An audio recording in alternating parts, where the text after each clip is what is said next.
حضور علیہ السلام کی بارگاہ میں ایک مرتبہ اسی طرح کا مسئلہ پیش کیا گیا۔ سنن نبی داؤد شریف کے اندر اور سنن ابن ماجہ شریف کے اندر یہ حدیث پاک موجود ہے۔ یا رسول اللہ صلی اللہ علیہ وسلم، اگر حاملہ جانور حلال جانور ذبح کر لیا جائے تو کیا اس کا گوشت کھانا جائز ہے؟ تو فرمایا بالکل اس کا گوشت کھانا جائز ہے، وہ تمہارے لیے حلال ہے۔ جس جانور حلال جانور پر تکبیر پڑھ کے ذبح کیا گیا ہے اس کا گوشت کھانا جائز ہے۔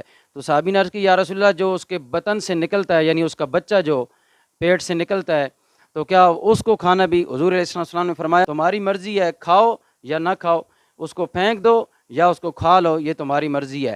حاملہ اونٹنی، حاملہ گائے، حاملہ بکری، اس کا گوشت بھی حلال ہے، اور جو کچھ اس کے پیٹ سے بچہ نکل رہا ہے اس کا گوشت بھی وہ بھی حلال ہے۔ تو اب اس کا بچہ جب باہر نکل جائے گا تو اس کو الگ سے نہیں ذبح کیا جائے گا، بلکہ حضور علیہ السلام نے فرمایا اس کی ماں کا ذبح ہونا ہی اس کے بچے کا ذبح ہونا ہے، اس کے حلال ہونے